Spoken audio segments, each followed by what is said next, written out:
Hi, it's me. It's Jackson. Let's talk today about a fun song, a fun anime song. It's called The Real Folk Blues, and it is the closing credits theme song from the wonderful anime television program Cowboy Bebop. Let's learn it and also talk about it. In the description of this video, you will find a download link to the PDF that you've been watching as I've been playing. I made this transcription a lead sheet of the Real Folk Blues. I transcribed this myself, and today I'd like to talk about the song. We'll go through the changes, we'll go through the form and the melody, and I'll talk a bit about my thoughts as I was transcribing this particular piece of music, why I chose the chord symbols that I did, and some other options that you could use when you play the song. There's not one exact way to do this. This is just my version of it, and you may differ from it in several exciting ways, and we'll talk about that today. So, what do we have here? This is a lead sheet, and a lead sheet is a sheet music format consisting of a single line, a single melody line, as well as chord symbols above it. So there's no piano grandstaff here, there's no left hand, there's no right hand. You make up whatever hand you like. Maybe you've got 3 hands, maybe you've got 5 hands. I can't accommodate for everything, but you sure can. I have also, for those of you who, like me, enjoy occasionally embarrassing yourself by singing in a foreign language, the lyrics, the original Japanese lyrics written in the Romaji script. So feel free to make a fool out of yourself on your own time. We don't have to go through it here. I've tried to condense this as much as possible, so we've just got the opening intro, horn intro, denoted by the small letters. Those are the horn parts. The verse section, which is denoted by the rehearsal letter A. The bridge, which is rehearsal letter B. The chorus, which is rehearsal C. And then the outro, which is the same as the intro, which is rehearsal D. And then you can repeat this form as you like, chop it up, do certain bits more than others, whatever you feel. It's like cooking. You're the boss. So, 4 bars of horn intro here. Our key, by the way, is F sharp minor. Our time signature is 4/4, common time. As for the genre, this is a fun thing. The song is called The Real Folk Blues. It is from a television program called Cowboy Bebop, and the genre is neither bebop nor folk nor blues. I would call this a slow rock. This is a slow rock ballad. The tempo, I think, is about 80 or so, 80 beats per minute to the quarter note. And the 8th notes and 16ths are all the way straight. So this ain't swinging. This is not bebopping around. We're straight ahead. I would call this mostly a slow rock ballad. But hey, if you want to swing it, you can. It's your choice, whatever you require, my lord. Our key is F sharp minor, which is in fact 3 sharps. I did not write the key signature because I do not like writing key signatures, but you probably should. Most people really, really like them. So go ahead and write your key signatures. I prefer just writing in the accidentals as they come. Our key is, though, F sharp minor. And that is the first chord of our song here. F sharp minor. Nice little pentatonic medley we got going here. So that's a little bit bluesy. Cool. F sharp minor.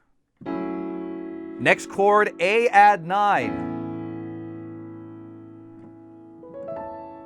Not exactly what I would call the most jazzy chord on the planet there. Add 9, I think Beatles.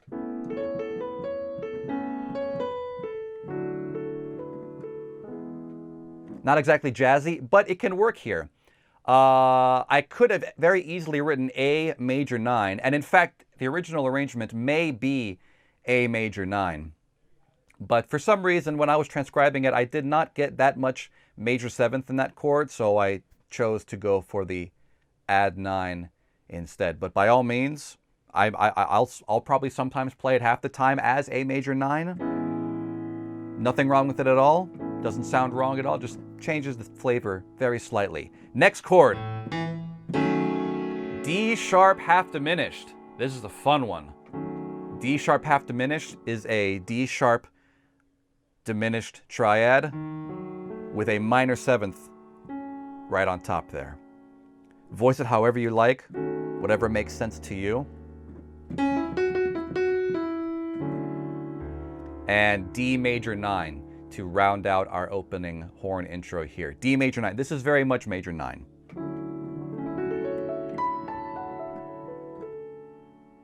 And it sounds good. And you see we have a nice little bass motion here from the D sharp half diminished.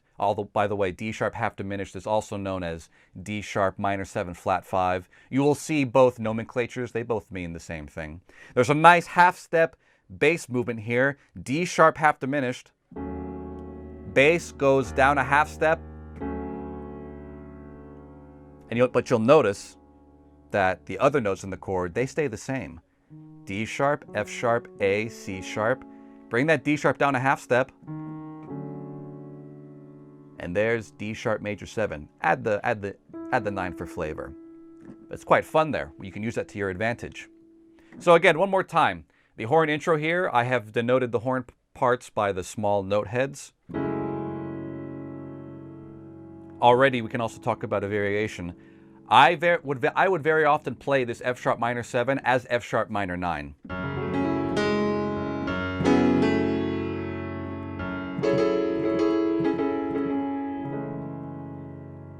It sounds great. For some reason I just didn't feel like writing in the 9, but it makes perfect sense with the song. It sounds great, but you may elect to use it or not use it. In fact, if you don't use it, you don't lose it. That's an important thing to remember. But I think it sounds great. A major 9, just fine.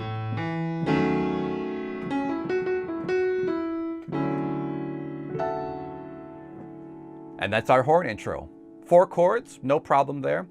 And now let's move on to rehearsal letter A, which is in fact the verse part, which is when the singer comes in. I believe the original singer was, her name was Yamane Mai, I believe, original singer. And what I tried to do in transcribing her vocal performance was I tried to get the most detail possible while still remaining practical to be read by people, especially to be read by instrumentalists. So basically what that meant was I did not want to go any smaller than a 16th note.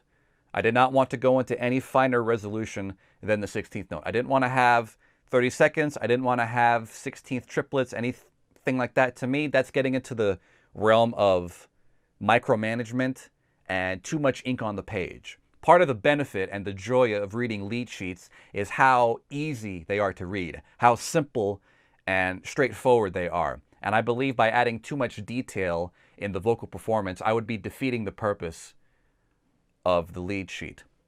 So I tried to get accurate to her performance, but while remaining legible to you, the fair reader out there. And of course, also we have the Japanese lyrics. We will ignore those for now. I don't need to embarrass myself any further than I already am. Let's go. First 2 chords are the same as the intro, F sharp minor 7.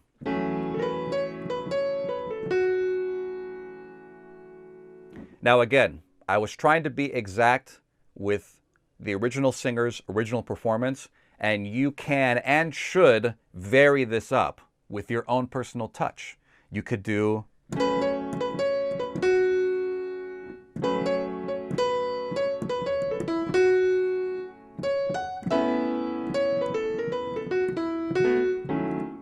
you see what I mean? But for now, I'll just play what's on the page. I'll play the ink, and then in your own performance, you do your job and you vary it up.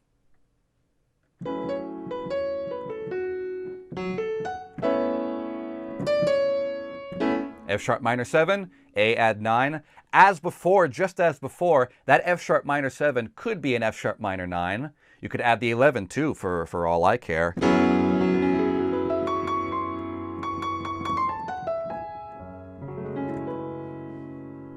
That sounds quite nice. And the A add 9 can certainly sound as a major 9. It could be A69. Who doesn't like that?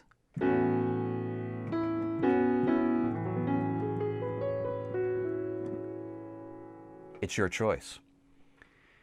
But one of the guidelines I try to adhere to when I transcribe is to keep the chord varieties consistent as much as possible. If I write F sharp minor 7 at the beginning, I would like to keep them all as F sharp minor 7 if it's possible and if it's accurate. I don't want to write F sharp minor 7 and then F sharp minor 9 and then F sharp minor 11 and then F sharp minor 7 again. I don't want to mix it up. So I want all the F sharp minors to stay 7 or stay 9 or one or the other. So you'll see for the most part, I think all the time, what I've written here is F sharp minor 7. I don't switch it up with F sharp minor 9, although it could sound good that way. The A's are always add 9, except when they're not. I don't want to mix up add 9 with major 9. I think you see what I mean. So I want to remain consistent. But don't forget that these can and should be varied. You can make it major 9, you can make it 69, you could have it major 7 if you like. Things to keep in mind. So again, from the top of the verse here.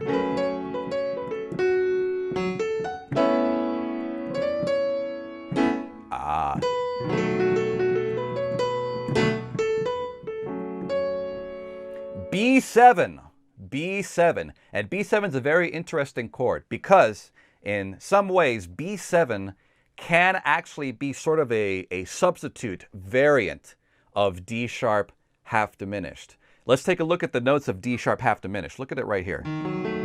D sharp, F sharp, A, C sharp. What in the world happens if we decide to be bold and brash and take this chord and throw a B at the bottom of it? Are we now not left with what is exactly B9, B, D sharp, F sharp, A, add the 9 on top? Now we're playing Debussy, my friends. Life's good. So in some ways, D sharp half diminished and B7 are slightly swappable. And in fact, when I was first learning this tune, way back when, that third chord, the very beginning of the tune, I played that as B7. It didn't sound wrong to me. I had no reason to keep going, but the bass said otherwise. Listen to this.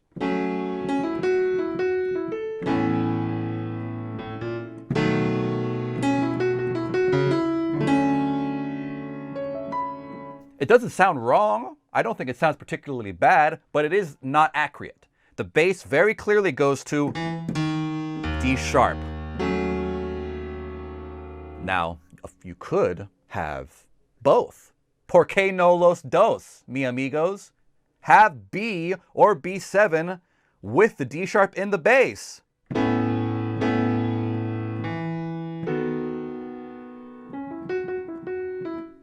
You could do that too. This is the joy of it, everybody.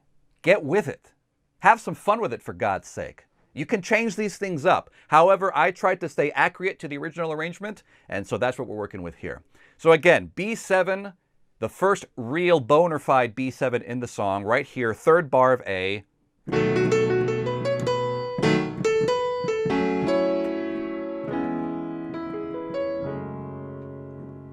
F sharp minor 7, E6. The first time in the song we have two chords within one bar. So far it's been smooth sailing, one bar per measure. Very even, very consistent, nothing wrong there. We have some motion here though. F sharp minor 7, down to E6, and then the next bar is back to F sharp minor 7. Basically, all that is on beat 3 of that fourth bar of A, we're going to a different chord, we're going to switch it up, and then come right back to F sharp minor 7.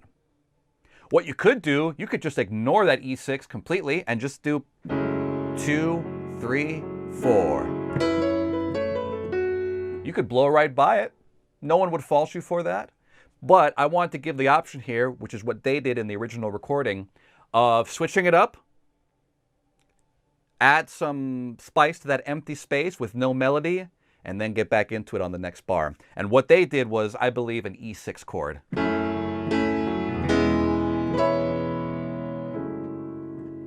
Now the bass goes down to E, but there is a very prominent C sharp within the accompaniment line. Squeeze me.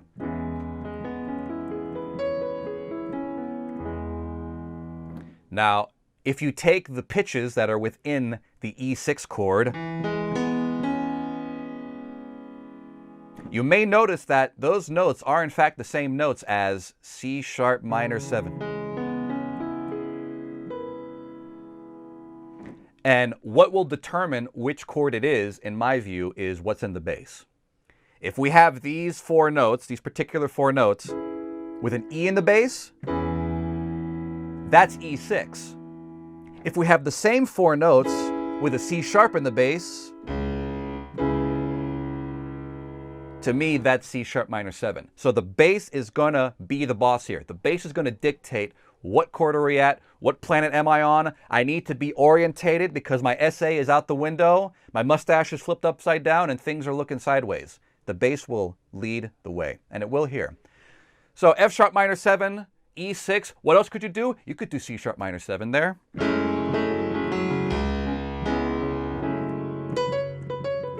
You could do C sharp minor 7. Nothing wrong with that. You could do E6. You could do C sharp 7 over E sharp.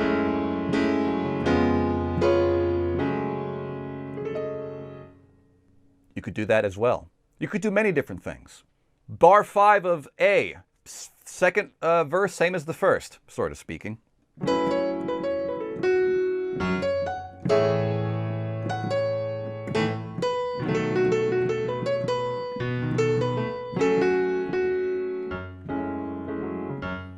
Last bar of the A section. There's no holding pattern chord. There's no shuffling back and forth. It's F sharp minor 7 for that whole bar. Could you put one in? Of course you could. You could put in the E6, put in the C sharp minor 7, put in the C sharp dominant 7. You could do anything you like. Hell, put in. You could do something wild like that. This is the fun of it.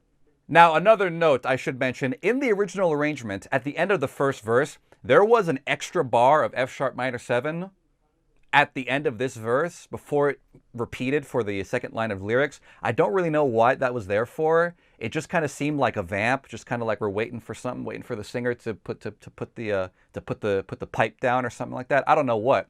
So I cut it out of here. To me, it didn't really make much sense. But of course, you may add it in. You can add in 50 bars of vamp if you like. Just for cleanliness' sake, I didn't like it, so I didn't include it. And that's our repeat sign. That is our whole A section. You can repeat all the way back to the top there. Do more melody, do more singing, do more soloing, do whatever you like. I only included the first line of lyrics because my thought was that if you're the kind of moron who wants to sing this song in Japanese with a Romaji script, then you're perfectly capable of looking up the rest of the lyrics yourself. I will not enable that much horror, musical horror. I will not be an accomplice to that. I did bad enough already, including this. My hands are clean from now on. So that's our A section, everybody. Not too bad, I don't think. Not too bad. We got a nice chord progression. F sharp minor 7, A at 9, B7, and then it feels good. Let's move on now. Things get more complicated on the B section. The flip side coming up. Letter B, the first bar of the bridge. B minor 7.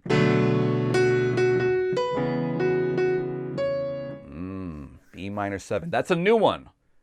We've had B7. We've had it sort of kind of analog, D sharp half diminished, but now we have B minor 7. Stuff's getting weird now. We start on the minor 4. Something's happening. And even furthermore, C sharp minor 7, the minor 5. This has some kind of modal scent to it, but something evil is afoot. It's not C sharp dominant 7, which you would expect to just go back down to our home base, but no. B minor 7, C sharp minor 7, and then this is it, everybody. I need to make sure my posture's good for this one. The money chord, for me, my favorite of the entire song, this whole composition, right here.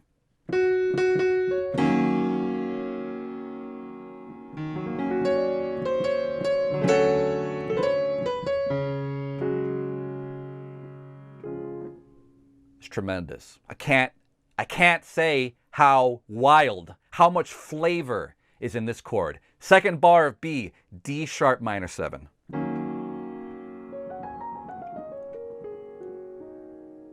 Why is this chord so wild? Number one, just use all the black notes and you'll sound great. But that's a minor benefit. This is so wild because what key are we in? What key are we in, everybody? I feel like I'm on Dora the Explorer, Blue's Clues. F sharp minor. That's right, F sharp. That's right. F sharp minor 7 is our home bass. F sharp minor is our home bass. And our chord here is D sharp minor. A chord which can never, ever, ever, ever, by all the ink in the book, by all rules that exist, we cannot have a D sharp minor 7 chord within the key of F sharp minor. Because it's F sharp minor because the A is natural. A's are natural by law. You know, the D's are kind of wibbly-wobbly. We can have D natural, we can have D sharp. That's negotiable. A is not negotiable. Because if the A is not natural, then we don't have F sharp minor. So we're breaking hella rules right here. And also there's a nice motion here because we have the B minor 7 and it goes up a whole, it's that minor 7 shape. Go up a whole step to C sharp minor 7. We're not done yet, ladies and gents. But call now and you'll get one more free. Go up another whole step, D sharp minor 7. So we have this minor 7 up a half step motion. It might be called a sequence or whatever. Oof.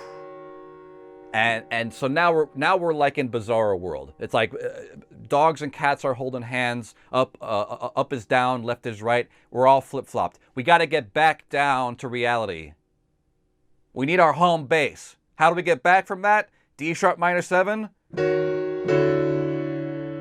D major 9. Yes, everybody. That's it. That's how we do it. And then to really just set us up, we're finally going to get our dominant. We're finally going to get our C sharp dominant 7. But not exactly. But not just yet. See, this whole thing in music is about tension and release. It's exactly like exotic dancing or burlesque, whatever it's called. It's about, you know, it's about you leave the breadcrumb and then you reel them in. You throw the bait out, you throw the fishing line out, and then you hook them and you reel them in, or you want to bait them and then just give a little bit and pull it back. Give a little bit, pull it right back. That's exactly how it is here with our tension. We want to build tension and then release it. Maybe not all at once, release a little bit, build more tension, release a little bit. It's a back and forth. It's a push and pull. It's quite sexual if you think about it.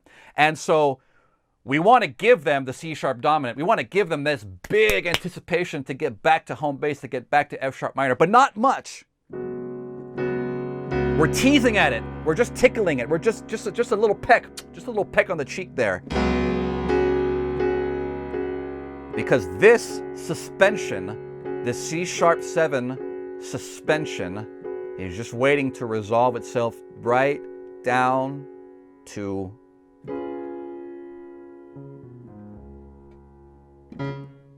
that. Just a half step can make all the difference.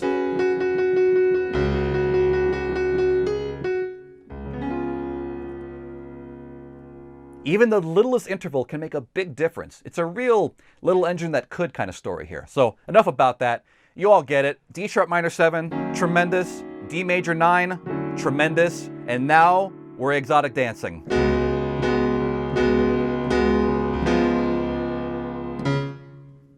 And that's our bridge.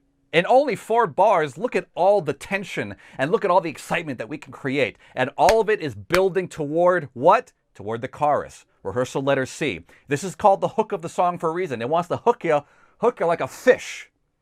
It's supposed to be the big energy dump of the entire song, everything we're building up to. And how do we start it off? We have our C sharp 7 on the last bar of the bridge. The name of the song, The Real Folk Blues. I writ it in capital letters. But what's our chord? We build up and build up and build up all this erotic musical tension to what? To this.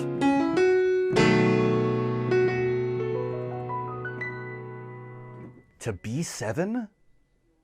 I feel betrayed. I feel like I've been had, I've been hoodwinked. I've been bamboozled. I was expecting this.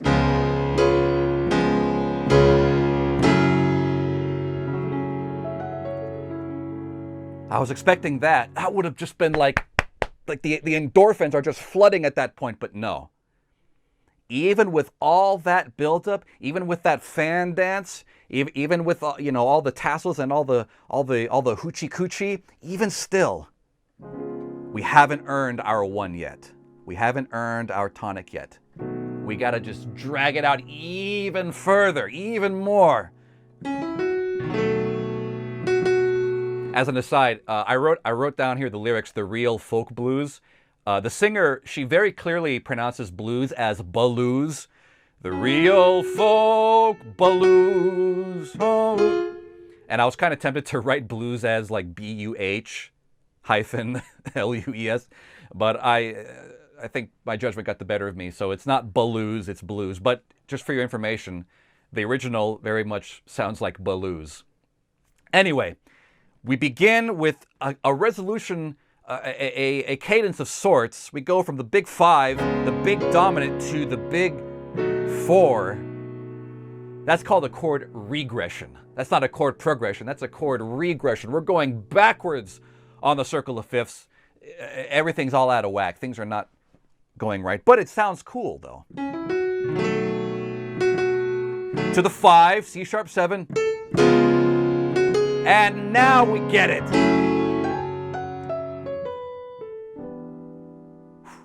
Well, at least in bar 3, it took until bar 3 to give us our tonic, to give us our F sharp minor home bass back. We finally got it, but it's not very long until we go back into bizarre land.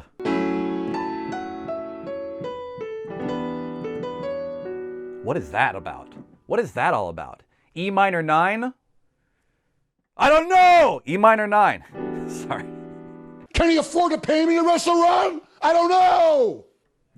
E minor 9. E minor 9 is very much not in the key of F sharp minor. That chord is breaking the law, breaking the rules. In the F sharp minor land, all of our G's are sharp. But here we have E minor 9. I'm playing it as E minor 7. But I think when I was transcribing it, I thought it might sound better as E minor 9. But again, if you don't like the 9, take it out. If it's easier for you to not play it, take it out. By God Almighty. We'll see that E minor 9 again in a little bit, and it's going to have a funky thing happening there. But for now, it's just a weird chord, F minor 7.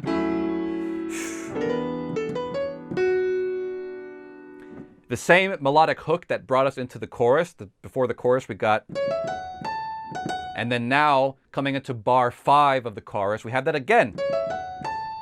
But the chord is different now. And what chord is it? Our old friend, D sharp half diminished.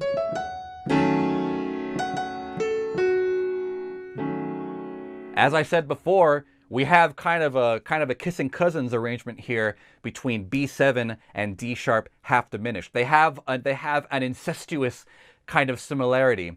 And we see here the exact same melodic idea works just fine over both of them, but the flavor is slightly different. The mood is a little bit more shaky. Over B7 we have, and over D sharp half diminished we have.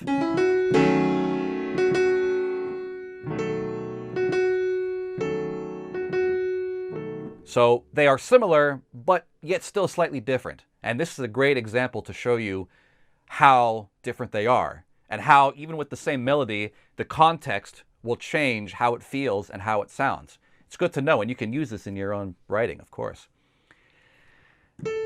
From one weird chord to the next,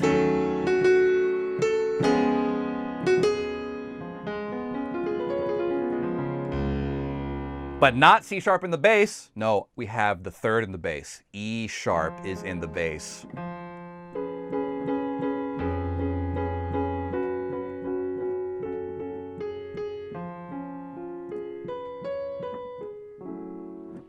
C sharp 7 over E sharp, aka in first inversion for you music theory nerds out there. Strange things happen when you have the 3rd of the chord in the bass. Strange things happen. Not strange things like from Toy Story.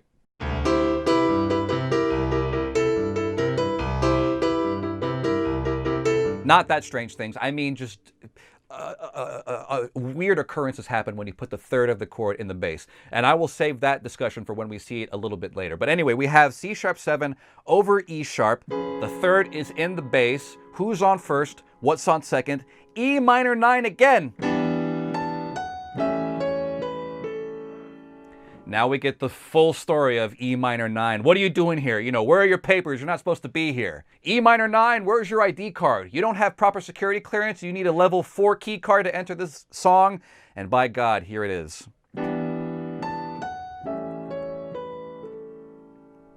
We have our classic 2-5 going on here. E minor 9, or for my purposes, E minor 7 to A7. That's your standard textbook classic jazz harmony 2-5. It's not the 2-5 in this song, in this key, I mean. It's not F sharp minor 2-5. That would be, that's 2-5-1 in F sharp minor. But we can use 2-5s in other keys to change up our chord progression. So this is actually a 2-5. This would be a 2-5 in the key of D major.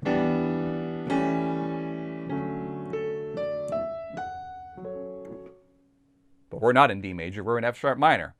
But yet still, we can use these secondary 2-5s to change things up, and we do so here. Ooh. It hurts, doesn't it? It hurts. As I just said, E minor to E minor 7 to A7 is a 2-5. You would think we're going to D major. But no, we go 2-5 to D sharp, half diminished again. This chord is haunting our dreams. D sharp minor 7 all the time. I can't sleep. Simple nuta. I can't get a wink with D sharp minor 7. It's outside my window, tapping very quietly. D sharp half diminished. Leave me alone. Get out of here, Satan. But again, this is how we build the tension. We build up a little 2-5, we build up a little cadence happening here, but does it go where we expect it? Of course not. Life throws us curveballs. Things don't always go the way that we expect, or the way that we think, or the way that they should go. Life just goes wherever it goes. And sometimes it goes 2-5-1 to 2-5 sharp 1 half diminished. I don't know what to call it. We don't have to call it very much, but at the very least, we do get some kind of easing of the tension there. So it's 2-5-1, but between the 5 and the 1, we've got a little weird half diminished thing going on. Anyway, we can move on.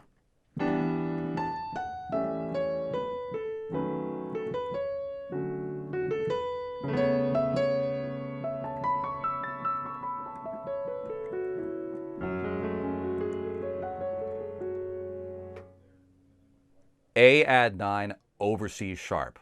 So this is where I'm going to talk about third in the bass. Something very delicate is occurring when you have the third of the chord in the bass. Especially here we have an A major add 9. Here's A add 9 by itself. We've heard this before. Nothing wrong with that. But now we have A major add 9 with the third in the bass, with the C sharp in the bass.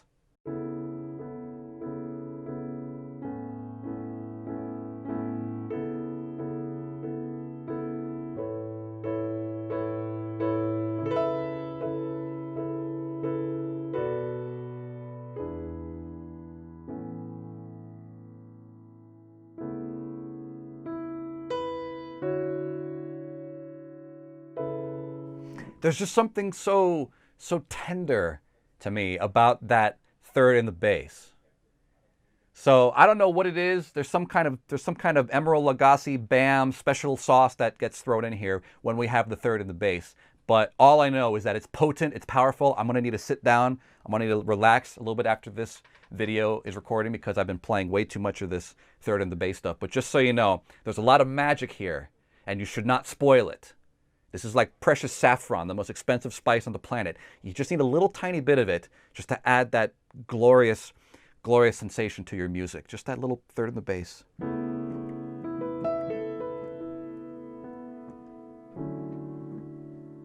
It's a good thing. So there we go. We got a fine little bass progression here too. Look at our bass. D sharp, half diminished. D sharp in the bass. D major 9, D in the bass. C sharp in the bass. So our bass goes da ba ba ba. And it's going to keep going down a little bit, and then one more step to B7 as we're rounding out the chorus.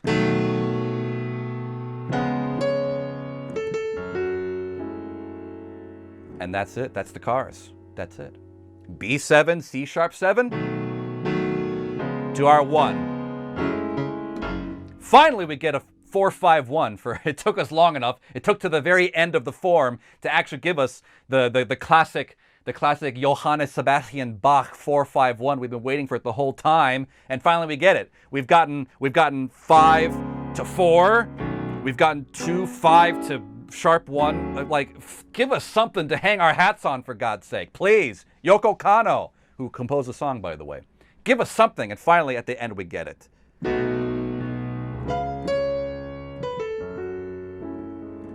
It's also worth noting, though, at the very least, that there's something funny happening here. On the very downbeat of bar 3, and this is exactly how she sung it in the original recording, the first note there on the downbeat of the C sharp 7, C sharp 7 is an F sharp.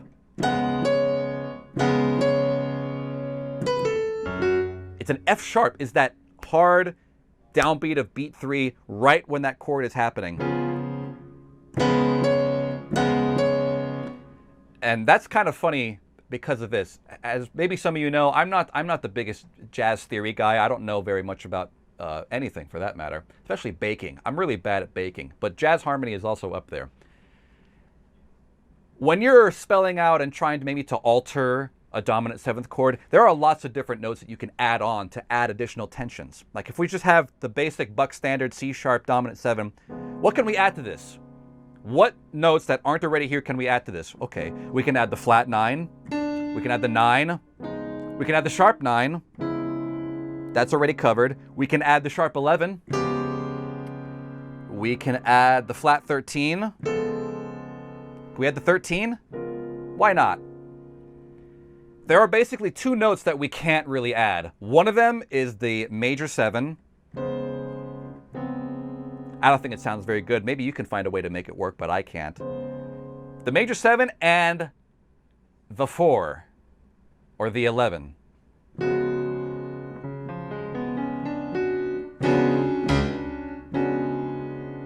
Because you know why? Because it makes me want to do this.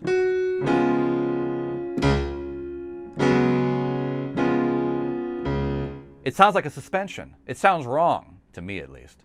So it's funny that they land on the 4 on the very downbeat of that chord. There are like 2 notes that you shouldn't play, and that's one of them. Like the one is worst of all. Like if there's any note that you don't want to hit on a big dominant chord, it's the tonic of the key.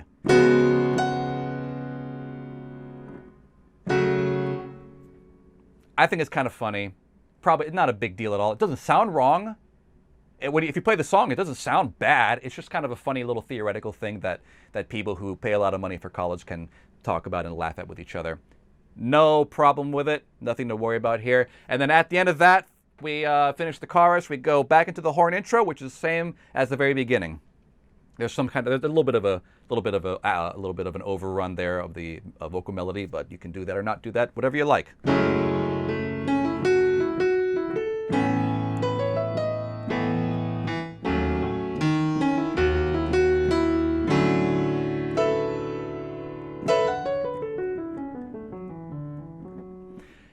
One last thing I'll mention, at the very last bar of my lead sheet here of this form, which is the D major 9, also it applies to the last bar before the verse at the very beginning of the song.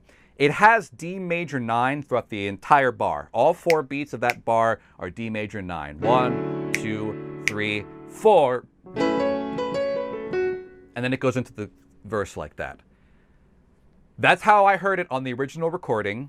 So that's why I wrote it that way. But I would like to make mention that I think it would make a lot of sense to add in an extra chord there on beat 3 and 4 on the back half of that bar. Because to me, I don't really feel a lot of build up for the verse or for repeat or whatever on a D major 9. On the flat 6 of the key, I don't really feel like there's a lot of pull to go to.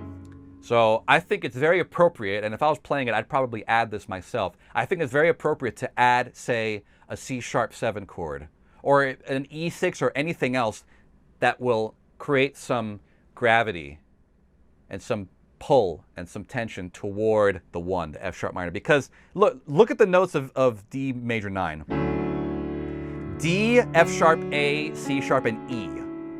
And look at the notes of F major 7, or F sharp minor 7, excuse me. Here we have the notes of D major 9. And now let's look at the notes of the tonic of our key, our F sharp major 7 chord, our home base. And what is that? F sharp, A, C sharp, and E.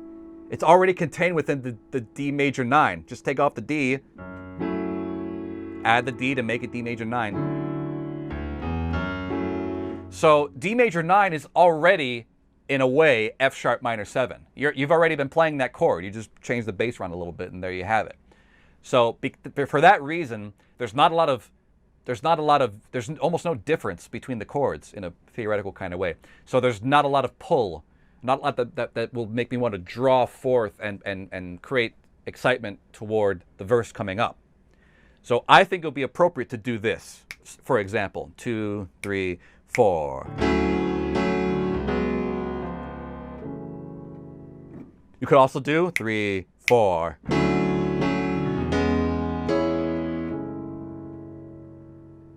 And again, you could be experimental, no problem at all. You could do 3, 4.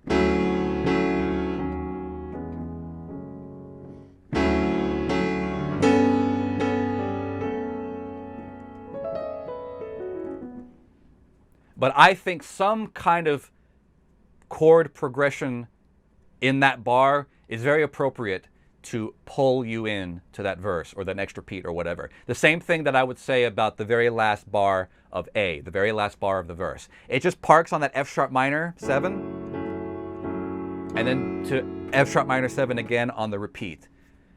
It doesn't sound bad, it doesn't sound wrong, but I think it could be a little bit better. I think the chord progression could be a bit more active, and I think that would contribute better to the flow of the song. So enough about that. One extra note about soloing over this. We are very much in the key of F sharp minor, and in the key of F sharp minor, all the D's are natural. D is natural.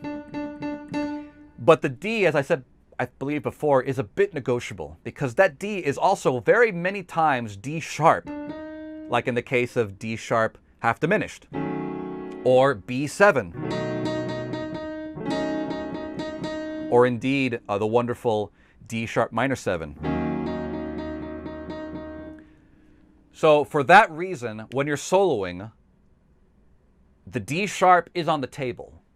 That's an option, especially over those chords that I mentioned before. When you're over D sharp half diminished or B7, that D sharp is ready and waiting for you to take advantage of it. But not just those. You could add some extra flavor, for example, on the tonic chord. And this is something that I heard in the original recording. So this is something that you should very much definitely know. Over F sharp minor 7, you very much can do a motion like this.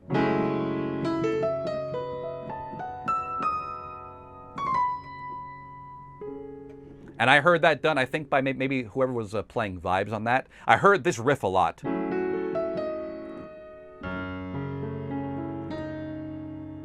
It's a little bit James Bond sounding. I think it's pretty sexy. It's a little spooky sounding, but it fits in very well with this song, and it's something that you should know. So this song has little flavors of Dorian in here, as well as the D natural, which is of the natural F sharp minor scale. So a little tidbit for you to know when you're soloing or noodling around, you can add in that D sharp in some spots, and it will contribute to the flavor of the whole song. And that's our song, everybody. That's the Real Folk Blues, the wonderful closing theme for the wonderful program Cowboy Bebop. It's a great show. I hear they're doing a version of it on a Redbox or something like that. I don't know what that is, but hope it's good. If you have any questions, everybody, please, please, please, please, double please, ask in the comment section of this video. If anything that I have said does not make any sense, if I'm speaking Esperanto over here, please let me know. I want to make things as clear as possible for you to understand, so by all means, please ask me to clarify anything, and I'll do my darndest to explain things and try to break it down in a way that's easy to understand. This is a beautiful song. I hope you add this to your collection. I think it would sound great. Different singers, male, female singer, instrumentalists, big bands, small bands. I think it's a great little number that can fit in lots of different spaces. And I hope you enjoy playing it. So thanks again, everybody, for watching. My name is Jackson. Any questions or comments, please feel free to ask them below. And I thank you for watching. All right? Happy playing.